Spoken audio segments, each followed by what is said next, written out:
Everybody, welcome back to the Blind Press YouTube channel, and it is the first Star Trek stream of 2022. Yay! And I am joined by my good friends Skeptalk Hello, everybody. and the One Ton Hammer, Howdy. and hopefully Dr. Functional and Irate Prostate will be joining us in a bit. And today, our Star Trek topic is brought to you by Skeptalk, and it's going to be our favorite tech that is not Starfleet issue. So, like, stuff that we've found, like, that we saw in episodes that other species had. Or, like, maybe in Voyager that, or something, like, species from other quadrants that we've encountered, like the tech that we thought was, oh, that's really cool, stuff like that. So, I thought that was a really cool idea. So, Do you guys have more than one? yeah. Good, because I was like, I couldn't narrow it down to one. I was like, I got like four. Yeah, that's I thought Okay. I'm like, this will be a good show because I know we'll all have more than one. So, But there's only one Q continuum weapon, that's true. or class anyway. The now, do you mean the Civil War weapons that shoot? Yeah. Yeah, there's weapons that are so powerful that they cause supernovas. That's my kind of a weapon. Yeah, a weapon that in person looks like just a normal Civil War era musket, Right? but Yeah, actually causes supernovas in real life. yeah, destroys galaxies through subspace disruptions. God. Yeah. And I need one of them. Yeah, exactly. if you're really going for just technology, period, one of the most interesting ones would be everything the Borg has and does. Yeah, just their the amalgam of cool things that Right. they've assimilated throughout their There's their another word history. for assimilate, and that's called pick out the best stuff and keep it. Yeah, that's And- mine. That's mine. Just adding to perfection, Yeah. just making perfection more perfect. Yep, exactly. Like the what was it? Like just the implant. I'm trying to remember the actual name for it. The what is it? The Cortical node? implant? Yeah, the cortical node or whatever that basically connects you to everything. Like that that technology that links basically is brain Bluetooth or brain Wi-Fi. The core of Borg technology. It's just that is so cool that it's cool but also terrifying. Right? Yeah. That you can link organic minds together by We're working on it. by like I was gonna say that's what we're doing now. We're trying to become the Borg, basically. Yeah, that's the scary thing. Yeah. That's Elon. Elon's doing that. Neuralink, right? Mm-hmm. Right. So that's what people have asked me, would you ever use Neuralink to get your sight back? And I'm like, no. Would you? I mean, No. not would you use it, but would you get your sight back if you did that? Because all you're going to be able to do is read someone else's thoughts. You're not going to be able to see what they see. It wouldn't be getting your sight back. It would, yeah. No, I wouldn't do that. There's not many people that I know that would want to read their thoughts. But when it comes down to individual groups, like I the blush too easy. the Zindies with their, what was that particle beam? I barely remember that. Oh, particle was beam that that the Zindies did. was it was that the a one that handheld weapon or was that on a ship? I can't remember. well, I know what you're talking about. Yeah, but I can't remember. You could wipe out an entire planet in a single shot. And my That's memory what they is that fired it was on Earth, right? Yeah, right. And it was mounted on a ship, a Zindi ship. Yeah. And the prototype they on the test run killed 7 million people. Yeah, because they fired. Whoops. That was what killed Trip's sister. sister, right? was Exactly. because she Killed was Florida. living. Yeah, she was living where they Venezuela. fired.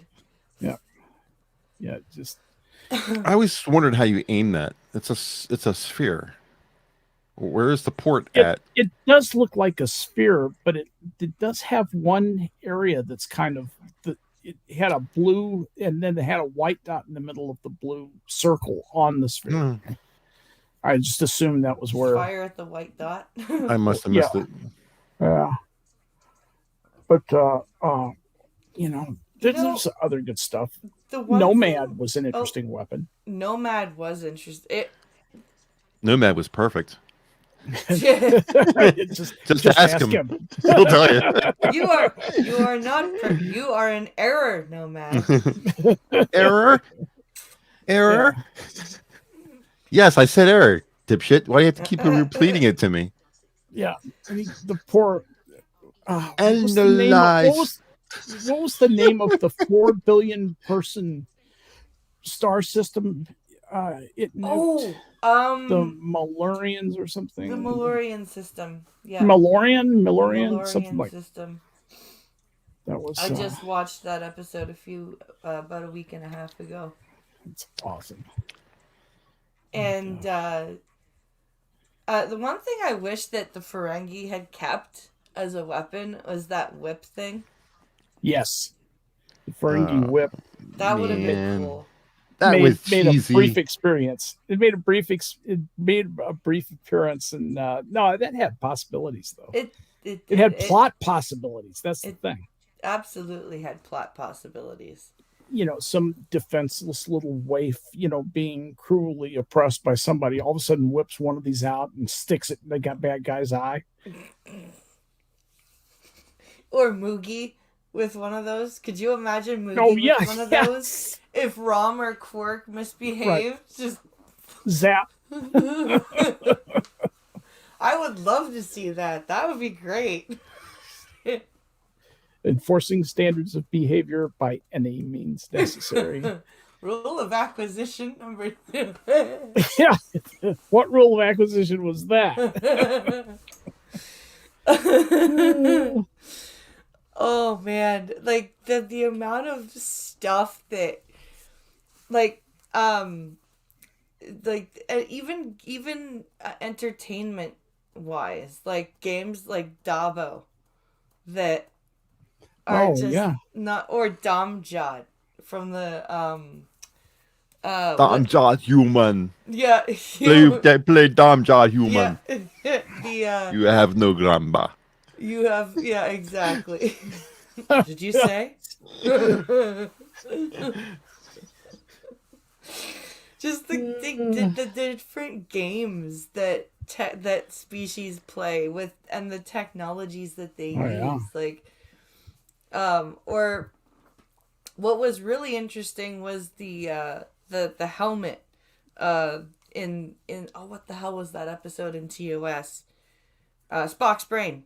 Oh yeah. The helmet that you could put on, and you would For as bad an episode as that was, we sure talk about it a lot. I like I said in the DMs, because when I DM'd, I'm like, I just finished watching Spock's Brain and Described Video. Am I the only one that likes that episode? And Hammer's like, yes. It's not a. Yes, you are. Yeah, it's a weak moment. That's all I can think of. But I really like the thought of how, like, a piece of technology that you could put on, and it could enhance your knowledge of something like that. That I thought was cool. Yeah, we kind of have that. You can put in your gaming headset and you have access to Google. True. So we kind of have that in a way. I mean, it doesn't impart information directly into your brain, but you can find out just about anything you want to know. Yeah. The IO is primitive, but it's coming and get banned. Yeah, like, don't speak the truth. It's got to be a proof of truth. God forbid. Bad Hammer. I just did that wrong. Let's not blame me, okay? I mean, I am to blame, but let's not blame me about it. And was the Some people may not know what we're talking about. the Abernath? That was what I was trying to remember. That was the bioweapon, right? It was a bioweapon too powerful to even consider being employed. And it's like a life-consuming cloud kind of a deal. Oh, okay. And they broke it into pieces and scattered it in space. Now, we can't have a favorite non-Starfleet tech episode of the Star Trek stream without talking about any cloaking device used anywhere. Right.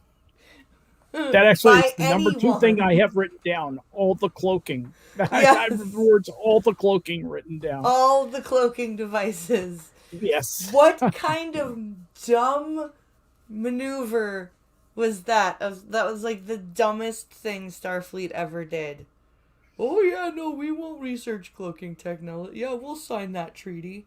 What? Yeah. Well, wait. Was it research or was it implement? They weren't allowed to research or implement or develop or anything. Or any of to the do with underlying technology either. The Any of only underlying thing they technology. were allowed to do, I guess, would be like clandestine, like how everybody in the quadrant knew, like had like clandestine stuff and they knew something about tech, right? So Starfleet, I guess, was allowed to know that cloaking technology existed. Yeah. And that it was used by their enemies, but they weren't allowed to actually, like, you know, like if they captured a Romulan ship, for example, they were not allowed to examine the cloaking device.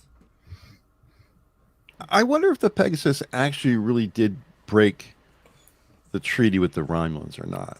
Because, yes, when used, it cloaked the ship, but the point was to phase through real material. True. The cloaking part of it was just kind incidental. of a bonus. Yeah, so I wonder if that really did do what... I think the discovery wouldn't have broken the treaty. I think the cover-up. I think actually the discovery would have broken the treaty. You think because, so? Yeah, you're not allowed to develop that. Do you think the Romulans are that...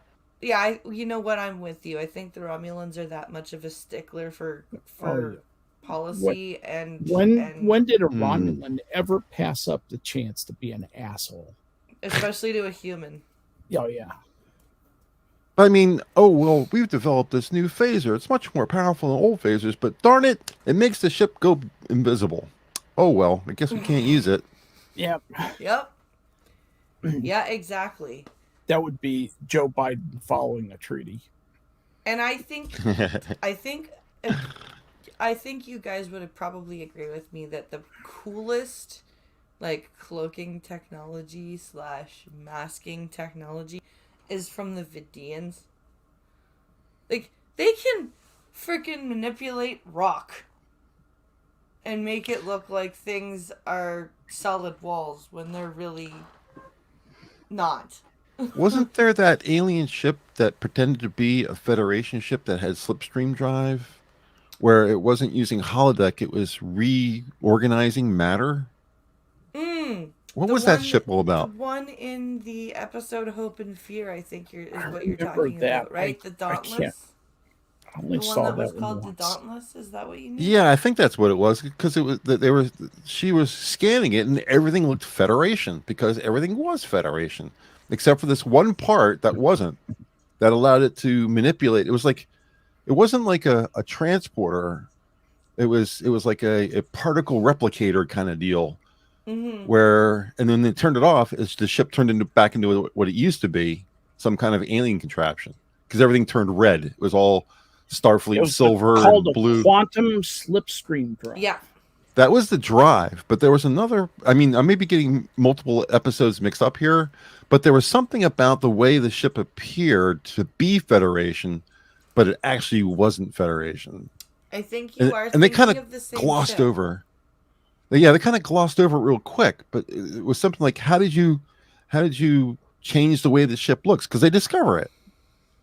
They discover that the ship was changed. They say, Yeah. how did you do that? And he says, is this some kind of holodeck? And the guy says, no, it's this thing that Yeah, allows no, me to change matter. And I was like, yeah, what? that's the same episode. You're right. Is it? Okay, Yeah, I'm not that's the going guy. crazy. That's the survivor of the species that was assimilated by the Borg. Yeah, the guy And who he tricked Voyager with that ship. Arcturus. Arcturus. yeah, Arcturus, yeah. Yep, that's the guy with the big head. Yep. A well-known actor too, but I don't know his name. Welcome Spun Gun to the stream. I think they're There's a first Spud Spud gun. Gun. Spud Yeah, Gun. potato guy. Potato Spud guy. I would love to shoot a Spud Gun. I've never actually shot a potato gun. Hello, 10 minutes behind catching up fast. I'm also watching Raiders and Bengals game. Who day? That's a good game. Raiders versus Bengals, kind of a rivalry kind of thing. Yep. Nice. Oh, OG Costin. Costin! Nice. Hey, Costin. Oh, you know what else is one of the things on my list? Although she was an evil ship. Alice. Oh yeah. That was cool. Pretty cute actress though. Grin. Of course you would say that. No, Alice, I thought the concept, like, if the ship hadn't been evil, a ship that you could basically think where to go and what to do, and the ship would do it. Yeah. Like, that's kind of when we were doing our kind of making up new species episode, and I had the blind aliens that had those ships that they had. That's where I kind of got that idea from, is that neural interface kind of ideas that I got that from the Alice episode, because I thought that tech was really, really cool. Yeah. What about weapons? The Outright Veron weapons. T disruptor. Yeah, Veron T disruptor, absolutely. Yeah, it was the first thing that came across my mind too. But I also like the weapon from the Vidians. That really cool. Because it's not just, it's a Swiss Army knife. That's what I like to call it. It's the I'll take your organs weapon. It's a space Swiss Army knife. It is a scanner, a transporter, and a surgical tool all in one. Wow. That I thought was awesome. Great weapon. Boom, no lungs. I had to look up something we're talking about with the ship Alice. That was the thing with the particle fountain, right? Correct. I always thought idea of she wanted Tom to take her to the particle fountain because it was home. Yeah. Man, if your home is a particle fountain, how did you become a ship? That's badass, but yeah. Well, yeah. What's the chain of events? Most stuff in Star Trek, you can kind of, walk through logically. Yeah, how did you get there, kind of deal? Yeah, and I remember that was something that bothered me about the ship, Alice. I always thought that she kind of accidentally got, like, maybe pulled into the systems, kind of. Do you remember, like, that episode? I think it was Lonely Among Us in season 1 of TNG, where they were scanning that nebula. And they got pulled into the ship. It got pulled into the ship, and it was like jumping from person to person, trying to get back. Like that's kind of how I just assumed that Alice kind of became part of that ship. Scribbles is in chat. Hey, Scribe. Hey, Scribe. Best non-Starfleet tech Romulan cloaking devices since There you go. Starflight. Yeah, GMTA. there. Yeah. Not wrong. Yeah, exactly. Part of the thing about the cloaking device that made it work so well for so long was they were the only ones who had it. Mm-hmm. And it They? got used Well, the Klingons had it too. Yeah. in TOS. Yep. When did they get it in TOS? In season 2, I think they The Enterprise incident, right? Yeah, they even mentioned. Yeah, I thought there was the a period where Klingons the and Romulans. I thought the Romulans had it for I think a while. But Spock. I think it's Spock that mentions there's been intelligence that Starfleet or that the Klingons and have well, gotten. and anyway, what I was getting to was that the Federation didn't have it. Yeah. And that that was used with great convenience by the writers to advance the plot and to hang plot points on. The other thing I liked about the cloaking devices is that they had flaws. Mm-hmm. Do you know what I mean? They weren't. They went offline right away. Yeah, like you couldn't, you couldn't shoot and while cloaked, right? Or no, sorry, you could shoot while cloaked if you were certain races. There were some ships you could, and some ships you couldn't. There were like if you. But initially, it started out that was a hard and fast thing. That's my memory. Yeah, but I mean, or like there was something like you can't. I think in Voyager, there was a race where it could cloak, but not while you were at warp or something like that. The Romulans, I think the Romulans did have it first because Star Trek Enterprise shows the Romulans with cloaks. Absolutely. So I think they had it first, but the Klingons acquired it. I'm pretty sure there's even mention that the Klingons had an exchange, like a... Yeah. They started using each other's ships, right? Yeah. Yeah, that's definitely a thing that happened. Wouldn't that be nice if the Defiant was actually given the phasing cloak from the Pegasus? Wouldn't that have been awesome? That would have been great. The Defiant would have been like unstopped, but it also would have been like, is this gonna blow up like at any second? Yeah. Like if I put this if I turn on this cloak, is the ship going to explode? Well, because man, oh man, that ship was like, that ship ran pretty hot. It like, you look at the Defiant. They even talk about it, about how unstable. Yeah, that bothered me too because they kept on saying that it's overpowered. Mm-hmm. They used that term like 3 or 4 times for as much as I watched DS9, probably more than that. But then when it actually got into battle, I was like, Voyager could have taken this ship out. Oh yeah. Voyager could run faster, shoot longer. I mean, Voyager had all the advantages over the Defiant. Voyager had standoff weapons. It wouldn't even have to engage it. It could shoot a standoff weapon and be away from it. So the Defiant is so badass. How come an exploratory vessel can knock it out? I don't get that. Yeah. Spudgun says it was the Klingons who could not fire while cloaked. Thank you, Spudgun. Thank you. Yes. Yeah. Okay. Thank you. Until the prototype. Mm-hmm. Yeah. Now, humanity's earliest known encounter with cloaking technology, I had to look. It was that one where Kirk frightens away the whaling. The guys are going to kill the humpback whales. Yeah. Humpback people. I would like to have. Yeah, no kidding. Like to see the faces of the men on those whaling vessels. Wessels. Oh yeah. The whaling vessels. The whaling vessels.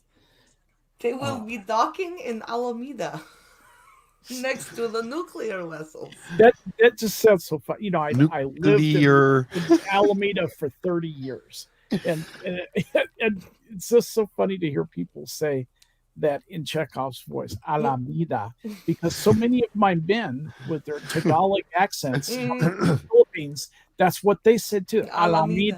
It sounds just like it. What kills me is that cop was not an actor. No. Yeah, That's what kills me about this. It's was just real the cop. reaction was so good they kept it. Yep. Looking at him like, what the hell? What the fuck are you talking about? It's one of my Are favorite. these people who I think they are, and are they actually talking to me right now? And what's going on here? Oh my god. Oh, that's hilarious. Oh man. Let's see. What other things did you have on your list, Hammer? I'm drawing a blank. The Varon T disruptor was the first thing I thought of, and then the weapon for the Vidians were the second ones. Yeah. But then the only other thing that crossed my mind was the weapons, because I'm a weapons guy. Yeah. Was the weapons for that it was a Voyager bad guy. They were polluting everything. Oh, the Malon. The Malon had a weapon that Voyager had a hard time dealing with.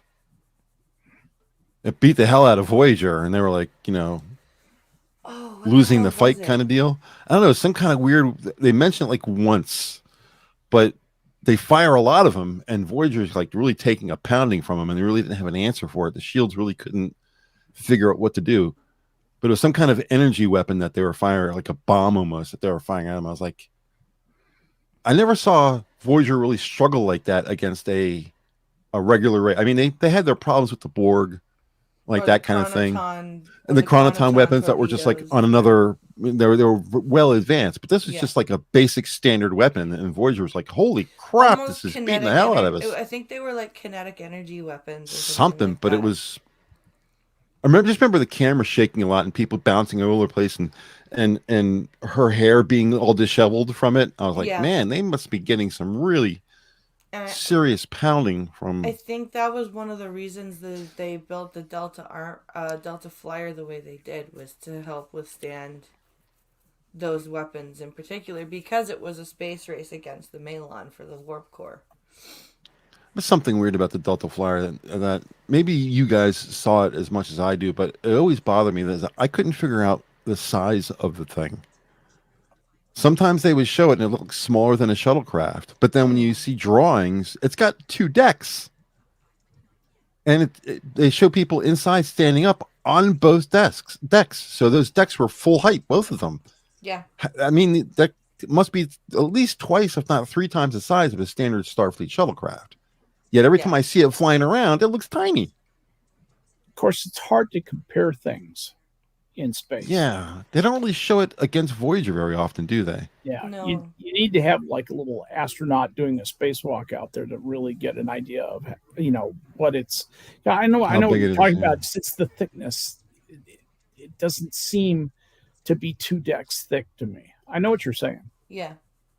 So. Spud Gun has a good point. He says Voyager was a defensive battleship, whereas the Defiant was almost a strike fighter. That's a good point. Yeah, because Voyager wasn't just supposed to be a science vessel. It was also supposed to be a warship. Well, it was originally built to take on the Borg, but they retasked it for the fight between the Cardassians and the humans with the what were they called again? The Maquis. Maquis. Yeah. Yeah. If you wanted an analogy for the Defiant, at least the way I think of it like a smallish ship that was designed with a big mission initially, like a cruiser in naval parlance. But then they decided, no, we're going to make you a big destroyer, a big overpowered destroyer with a bunch of weapons. Right. And that's what they kind of turned it into. It's kind of a glass cannon. I don't really think it was that as powerful. They made it seem like it was. They kept on saying overpowered, but I think that was. I think they were contradictory about it. I think on some occasions they said it was badass, and other ones they said no, it's kind of overpowered for its size, maybe. Mm-hmm. Yeah, but maybe that would be a way. What does that even mean? Yeah, I mean, overpowered. Space is really big. You can't be overpowered. I'm sorry. Nomad was overpowered. Nomad.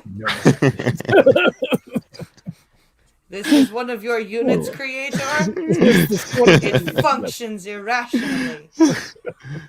It does sometimes, but it serves me as it is. Oh, you know what else I thought was a cool piece of tech was what the hell was it called? That the spatial projector Oh, that the transjector, the the one that transjector, yeah, allowed the you to one, visit other planets with that yeah, the one that species with the Voyager. The one that the Borg eventually co-opted conveniently when they were Oh, in about to all Picard. die in Picard. Wait, Yeah, wait! We grabbed the thing from Voyager! Remember that thing from Voyager that that was could only only in one work if it was. episode? That would only work if it was built on a planet, but Yeah. now it's in a ship, But now it works in this ship? Yeah, yeah. Quick, which we use couldn't do it! before because Voyager can't. Wait a minute. It's the Mary Suatron. Yeah, yeah. There were parts of Picard that I really did like, but then there were parts like that where I was like, okay, no. Well, yeah, I will say this: if anybody's going to find a way to make it work, it's going to be the Borg. Yeah, but I mean, like, really? They had to pick that thing that only appeared in one episode in season 1 to Voyager. It almost should have been something new instead of retasking something old. I mean, I know they were trying to be It didn't like work. they were trying to do a callback. Yeah, a callback to for the fans, but it didn't work. It wasn't rich enough. It wasn't a rich enough callback, and they were literally about to do an entire callback fan service episode anyway. So they could have come up with a new tech that got them to Nepenthe. They really could have and should have come up with a new piece of tech instead of being like, "Hey, diehard fans of Voyager, do you remember that one episode where the tech didn't work?" What was that stuff called? Was it the red? What am I the red matter or something like that? Oh yeah, the red matter they used to collapse a planet. That was it. Yes. Yeah, that was from Star Trek 2009, right? That was the reboot. That was in the reboot. I saw that. That was like the only Kelvin timeline movie that I liked. And I say liked. You're not the only one. Like I kind of liked it. It was like I liked a few moments of it. Yeah, there were like Simon Pegg scenes were really funny, and like the actor they chose for Bones did a good job. But I wanted to like that. I really did. I like the ending credits because they played the Star Trek theme. Yeah. And the grass. Don't have to watch any more Nimoy movie. was there, and the movie was done. But it wasn't bad. But Into Darkness and Beyond, I was just like, by the time Beyond showed up, I tried watching Beyond with when I was at my family friends in Ottawa, and I was just like, you're a better man than I am. I couldn't do it.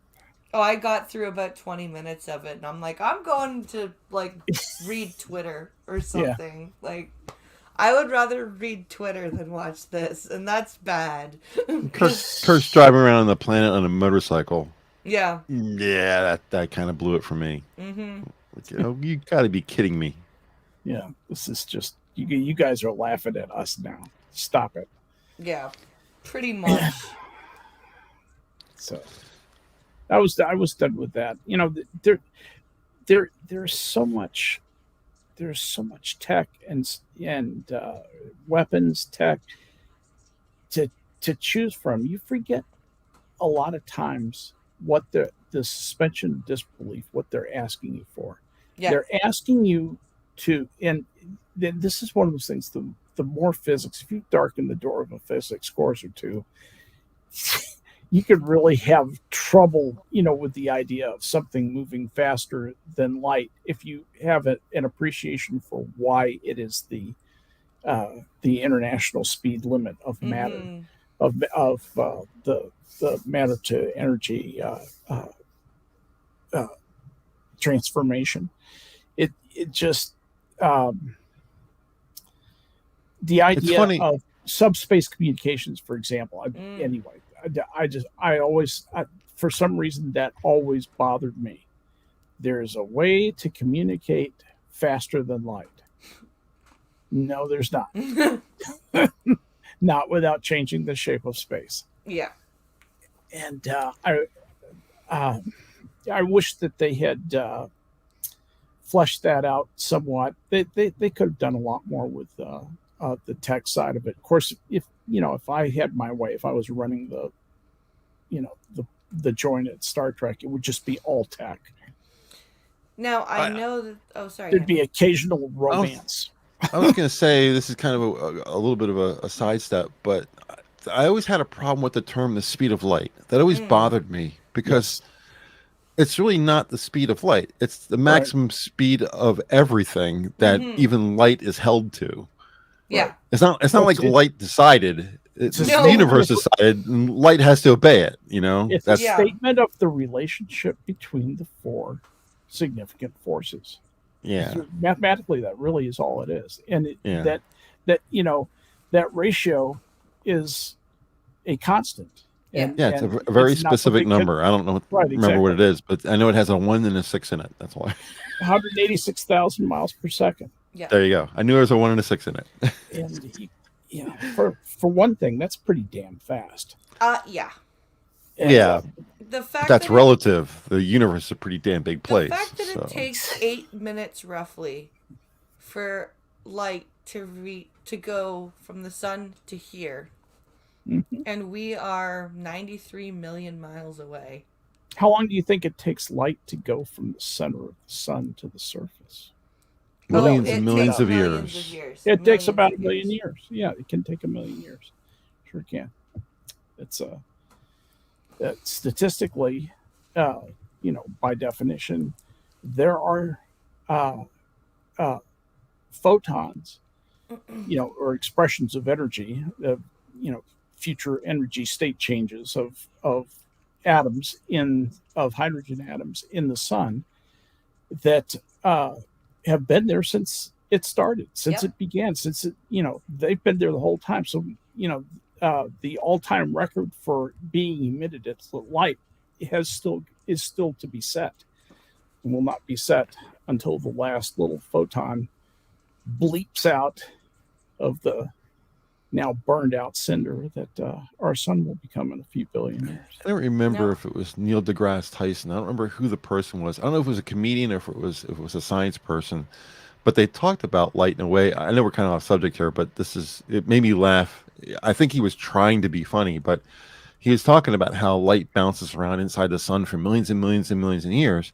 But from the light's point of view, it's timeless. To us, it's millions of years, but to that piece of light, time doesn't exist. And it emerges from the surface of the sun, and it travels to us. And from its perspective, it doesn't take any time to go from the surface of the sun to whatever it hits. And he said it made him laugh because all this photon of energy is bounced around for millions and millions and millions of years, leaves the surface of the planet, comes into Earth, and lands on my girlfriend's ass. I was born ass. I don't know. It made me laugh. I thought it was the funniest thing I heard. I don't remember if it was Neil deGrasse Tyson who said it or if it was some comedian who was just trying to make a funny joke, but he's right. So I know that this is not quite fully tech, but it still counts as I think medicine and drugs can count as tech. Absolutely, they can. Tetracell white. One of the biggest parts of Deep Space Nine, and the driving force behind the Jem'Hadar. You get this incredibly addictive drug that basically makes the Jem'Hadar feel nothing, fear nothing. You've basically turned them into organic robots that will just do whatever, like fiercely loyal. You've basically given Klingons no morals, no pain reception, and no honor. Yeah, Because Ketracel white, or simply white, they describe it as an isogenic enzyme. I just love the phrases that they use. yeah, Terms, yeah. Yeah, the ingredients of which included uridium uh, bicantazine, which is mm, not a salt with which I am familiar. The Jem'Hadar soldiers of the Dominion were genetically engineered to lack the enzyme which white provided and require frequent doses of the drug to survive. The white also provides all the nutrients they require. How convenient. yes, Alleviating them of the need to eat or drink. Without white, Jem'Hadar soldiers would suffer withdrawal symptoms, very much like heroin withdrawal, only much worse. But also including the inability to shroud. Eventually, the Jem'Hadar become insane and kill everything they could, including each other, before their entire genetic structure collapsed. It was in Rocks and Shoals and Behind the Lines. yep. Wasn't there an episode where they had a Jemadar who didn't need Ketracel white That's the anymore? episode that Skep's just talking about. Oh, The okay. two-parter where O'Brien and Bashir, they crash land on a planet that Behind the has, Lines, yeah. yeah, behind the lines, where they crash land on a planet, and it's like a faction of Jem'Hadar that are led by a soldier who has basically figured out how to wean himself, I guess, off of the white. Well, on rare occasions, Jem'Hadar was born with a genetic mutation, and it allowed his allowed the Jem'Hadar's body to produce the white that he needed. Yeah. Uh, and that was like Goranagar and uh, let's see. I See think wasn't anybody he else? the only one? I think it's the only one that I know that I've been able to find. And I'm he just looking yeah, through and Memory the Alpha whole right now. point of that episode was he wanted Bashir's help Yeah, to try to uh, find a medical way to get his group along the same, like, to get his group basically to do the same thing that he could, but with a medical help. yeah. Medical tech. What about the medical database from the Fabrini? Ooh, good Cured one. bones. Yep,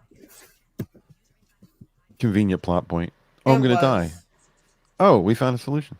One episode. Yeah, that was very, very I wonder if convenient. Bones ever followed up on that because he was hot for that chick. They were gonna he was Get gonna it on. stay with him. Yeah. Well, and then they put the ship back on course, and it was like going to be like 10 years before they arrived. I wonder Yeah. if Bones showed up 10 years later and was like, hey, remember me? 10 years is a long time to wait. It is a very long time. She was smoking, though. She sounded pretty hot. She was. Natira, a female Yes. Fabrini. Yeah. Yeah. The females were all good looking. The males were like, what? I like to call me crazy, but I think that that's where they got the idea from for Angel One, because the Fabrini women were a lot like stronger personalities, Mhm. stronger. I get, like, even physically, like the men were kind of weaker. Yeah. And that's kind of the way that it was in Angel One. We had the not only were the women in charge, but they were like built, like they were different. Like, you know what I mean? They were more like Amazon type. Mm-hmm. A lot of And that runs through Trek. If you look at different episodes from different franchises within Trek, you find a lot of large women. The sparring partner for Trip in Enterprise, big girl. Yeah. there was another one too in Enterprise. The other captain from the other starship, like the Enterprise, was Right. not a small girl either. It seems, I don't know if Roddenberry had a thing for larger women or not, but she seems to show up a lot. I didn't mean it that way. I mean just the And archetype, Kaylar even. right? Kalar, Dr. Solar, Yeah. same actress. Yeah. Um, but yeah, she's like 6 foot, isn't she? Something like that. She's And not then small. what about the girl that and I know we're in Enterprise again, but um, the girl that was an augment, Yes, yes, yes, yes. another big girl. That was such a Sit good here, episode. sit here and think about it. It was the episode where the alien was floating around the ship, making everybody fight each other with crude weapons. Yes. Klingon's wife, big girl, right? Yeah. Anyway, Girl And and Pirate Pete says Angel 1, the feminist ideal. Dominate women. What is it? Dominating women with submissive men. The leader ends up going for Alpha Riker. Yep. especially when the woman is a Klingon and the man is a Ferengi. Oh God, The size difference alone. that's hilarious. We're with Grilka and the freaking competition between Worf and fucking Quark because Worf falls for Grilka and poor Jadzia is like, hello, hello. Oh my God. That's funny. I loved that show just for that plot line. That was just wonderful. And then there's of course going back to tech. There's the creepy memory implant where like telepathy type Alana. thing. No, well that's the other thing I was gonna go for, but this one first. Where the Tom is accused of killing that doctor, and he gets his prison sentence is he has to relive the death of his victim from their point of view. Mm-hmm. That type of that's for somebody who actually committed a murder. I think that would kind of really be a good punishment, quite frankly. Sure. If you were actually guilty of something like that, being forced to relive how your victim felt for the It's rest of poetic. your life every 12 hours or something like that. That was in cycles on their planet. I don't know what that worked out to. I wasn't it some kind of weird cycle thing, like every 16 Yeah, cycles or something like that. I don't know if they really mentioned what the time was, but it seemed like every day. it was definitely every day. It was like 12 to 16 earth hours, I think. And then there was that engrammatic purge that you thought I was talking about, the one with the where Bolana thought that angry thought, and then it came out that they were trafficking. There was a black market in violent thought, like the fact that you could store thought somehow telepathically and transfer. Like, could you imagine? That's cool. Like, and creepy. And Yeah, that's what I thought you were going to say first. I thought you were going to say that's creepy. I guess it is kind of cool, but it's definitely Definitely creepy. it's kind of an what's the word? Not amalgamation, but it is kind of a parallel to where we were at technologically here on the planet. God forbid you should say anything that's dangerous. You will be banned programming. yeah, could Something's you imagine if we ended up like that? Like, you must have an engrammatic purge if you think anything that is differing from the norm. What happens when you do that? If you could ever automate that, what would end up happening is that individuated personalities would largely disappear, be gone. and you would Yeah. just have one big giant personality and be a composite. Yep. And that's a horrifying thought. It's what the Democrats want, because there's only one right way of thinking, and that's why I really think. That's why I really rail against the term hate speech, because hate is an emotion. I'm allowed to hate things if I want to hate things. I hate kale. I'm allowed to hate kale. Well, wouldn't the world, just to take your thought experiment a little bit, wouldn't the world be a better place without hate, Hammer? No. No, it wasn't. Hate is good. Confirmed. Hate is good, because you can't have love without hate. No, you can't. You can't have love without hate. You can't have good without evil. You can't have happy without sad. Yes, you can. Yes, you can. All those. They can. Just because they contrast with one another doesn't mean that their existence is dependent upon the existence of the other. No, you can't have good, and you don't have to have hate. You have to be able to conceive of hate, but you don't have to have it. So, and the difference is gigantic. Yeah, I know. I'm with you, Hammer. I gotta have it. you guys are like Satan in one of my favorite movies, South Park, Longer and Uncut, where he says, "Without evil, there'd be no good. So it must be good to be evil sometimes."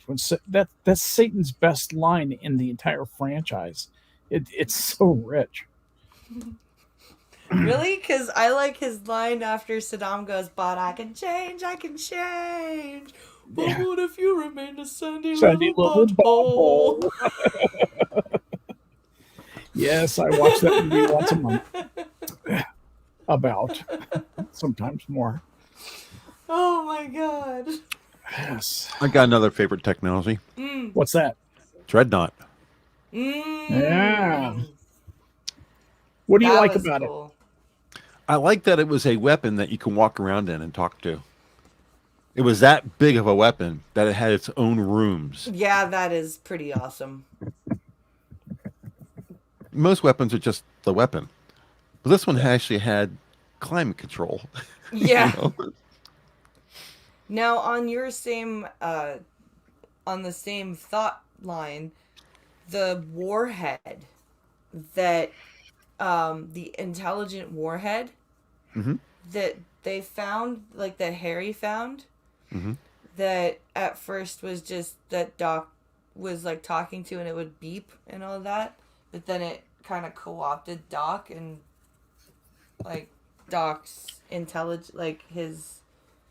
it took his intelligence or whatever, that AI, with the fleet of smart bombs that it convinced to blow all of them blow up at the end. That was pretty cool. Like the sentient bomb.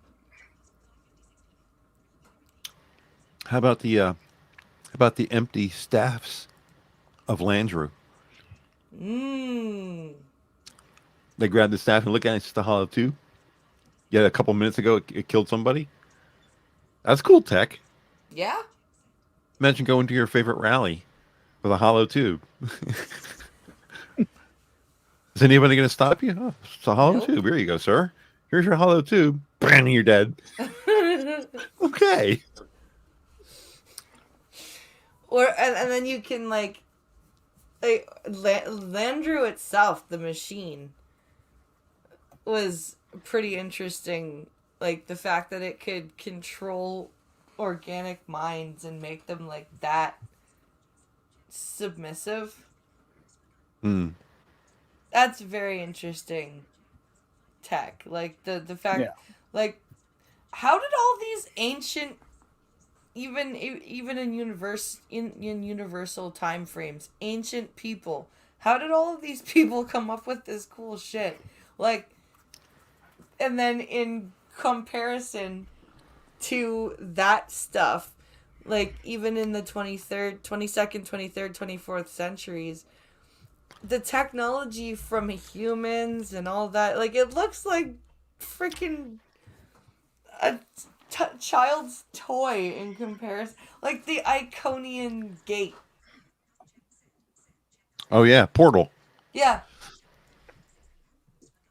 Yeah, they Yeah. built the whole video game around that. Yeah. What's amazing is all of these technologies, all the way back to TOS, are still fantastical even now. Mm-hmm. You know, even the basic stuff in TOS is kind of like we still. I mean, there's some things that we've managed to do. We have flip phones, you know, so we kind of get communicators down to some extent. But Mm-hmm. but some of the things that they came up with, these weird things like the Doomsday Machine, Mm-hmm. Yeah. are just so fantastical that they're believable within the plot Called line. the But Planet Destroyer, right? yeah, Planet Killer. Planet Killer. That's what it was. Yeah. Spudgut is asking, which were the little mining robots that they decided were alive? That was a TNG episode. The Exocomps. The Exocomps. Yep. The ones that Data almost killed freaking Picard over. That was the original introduction of the particle fountain. Yep. The cake Which- is alive. Which particle fountain is a good technology. Yeah. It's Yeah, I was saying Federation. Well, at Yeah. least it was going to be the Federation, right? It was somebody separate who wasn't actually in the Federation who was working on it, but they were working on it for the Oh, Federation. the Soliton wave, I think it was. Oh yeah, I remember that one too. That they were gonna be part. They were trying to be part of the Federation. And the Soliton wave was like supposed to be a new type of. That would have been such a better episode if they would put it after the point where they found out that warp drive was screwing up the subspace. Oh yeah. And they would have said, "Hey, we come up with something that's going to not screw up subspace, Soliton waves," you know. Yeah, but they yeah. were in the wrong order. They were. Too bad. Missed opportunity there. Yeah. How about the That- Krenim temporal weapon ship? Yeah. Just That the was a entire super ship. weapon. The The entire whole ship. fucking ship. Yep. Yep. Just and the fact that one man basically built that. And he could end your existence. You and everybody else. Yep. Yeah. Wipe you out right out of time. It pushes them out of the space-time continuum. That's my kind Yeah. of weapon. The graphics for that were particularly awesome as well. There's a lot of stuff in Voyager that was kind of iffy, Mhm. but the special Yeah. effects in that episode were really, really, really good. That weapon That was whole cool. episode was Year of Hell was just a Two-parter, great right? episode. Yeah. I'm gonna have to go back and watch it. I thoroughly enjoyed that. Man, wiping somebody out of existence could change future timelines, though. That's kind of Yeah, a that's why they would tricky do all weapon those to use. Yeah, that's why they did all those calculations. Yep. And they still weren't successful. Nope. I think the Very, Year of Hell very, though, the Year of Hell though had some of the best dialogue ever in Voyager, I think. Like there were other episodes that had good lines, like good scenes with good lines in it. Oh, But- Year of Hell is that's actually one of my favorite episodes. Yeah. But Year That's of the Hell, show with the Lady Captain. I know. I know. But Year of Hell has like so many scenes with so many good lines in them. Like when Tuvok and Janeway are saying their goodbyes at the end of the second part. Or when she's explaining to Tuvok, because he's like, you know, ship. I never understood humans, you know, willingness to, you know, anthropomorphize things like ships, and she goes and she's like, Voyager's not just a ship, Tuvok. It's carried us. It's nurtured us. It's been our home. Like it's, and like there's just so many good lines. Like, or when she breaks up the crew, you know, she goes, like where and Kate Mulgrew delivered that line so well. Like she just the catch in her voice, like the mom that has to, you know, send her kids, like protect her kids, and but has to break them up to protect them. Like it's just that episode is so good.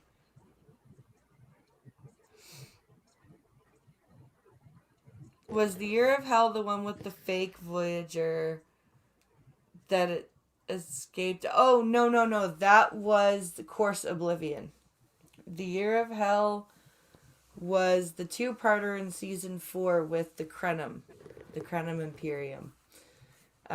Course Oblivion. So the first, the Demon Planet one is also a season 4 episode, but the Course Oblivion episode is a season 5 episode, I think. Yeah, season 5. I'm gonna do it again. Season 5, episode 18, in fact, is what it is. That's amazing. Amazing. We just shake our heads in awe of the Star Trek nerd we will never be. There's some episodes I can remember names of, but not very many. Yeah, I'm the same way, Hammer. They have to be particularly special. Then I Yeah. can remember them. Like everyone knows, let that be your last battlefield. Yeah. You know. Yeah. Year of There's Hell a- is a good example. Yeah, Yeah, Year of I'm- Hell. I'm Remember really- Me is another one that's big in my mind. sure. I'm really mad at the described, like that blind app that I had found with the described video, because I got to the Tholian Web episode, which is one that I was really looking forward to for described video, and guess what? No described video. I'm like, Oh no! you motherfuckers! I wanted the Tholian. I wanted to hear the the description so bad for the Tholian Web. Like that was what I was really looking forward to. Yeah, No. but anyway, We've reached another hour, guys. It's been a great stream as always. I'm sorry about my voice. Oh, you held out. You held out, and that I'm glad you did. So Hopefully. also so I'll be DMing you guys. We'll pick a topic for next. Oh, week. I have an idea. Oh, you have for an a idea? topic. I have an idea. I'll broach it right here. What is it? Who is everybody's choices for the strongest women and the weakest men Ooh. in all the Star Trek canon? The only thing on it is that they would have to be a fairly significant, You can't Part. pick like a C character. yeah, or, exactly, like- a red shirt walking in, who has one line and that makes you hate him, and say that's a weak character. That's not what Yeah. I'm after. I'm after for people we know and can remember. But just an idea: the strongest women and weakest men. I like that idea. I just thought it would be an interesting thing to get conversation going, which is basically all we use our ideas for anyway. Exactly. And of course, join me. I'm pretty sure I'm streaming tonight on Twitch, so that'll be happening. If it does happen, around 10:30 p.m. Eastern. And the coffee stream is returning to the daytime on Monday. Yay! All right. At 12 p.m. Eastern. Gonna be And Canadian Wednesday this week. Canadian Wednesday this week, and I think Monday's coffee stream might be the last one on this laptop, because my new computer should More be yay. delivered. Right? More yay. More Yay for yay. you. So thank you guys for watching, and we will see you next Saturday for more Star Trek. And Bye, guys. Shilling first. Shilling Oh yeah, sure. Um, Don't want to forget that. is stuff We're- back on Minions now that Yes, Minions Okay. is Are So- we We got streaming on Minion's channel tonight? Is that what we're doing? Yeah, we streamed on Minions last night too. Okay, Okay, regular I- channel. good, I was good, good. All right. It was So- actually back on Thursday, even though Johnny did his show on his personal okay. stream. It was available Okay. Thursday because I screwed things up on a Wednesday. It was only a 7-day ban. So. Yeah. So We got you're a channel going back, channel live. back, channel back. You're Yeah. going live on Wednesday at 9, Hammer, I am Wednesday at 9 for the Wednesday show and with Skep Jen. is and Tuesday at Terry. 10:30, and we're going at 10:30 tonight. Accidentally streaming against you, and don't mean to be at all. that's but fine. but No, it was intentional. Yes. Anyway, Harry's running the show, and it'll be Fight, on Minions fight. tonight. Yeah. All right. So, Mortal Kombat. No. but you can watch Blind Press and then come in and tune us in as and after Mortal Kombat aperitif, a palate cleanser, All right, as guys. Harry would say. You guys have a great rest of your night, and thank you for watching. Bye, Bye, bye, everybody. guys. See you guys.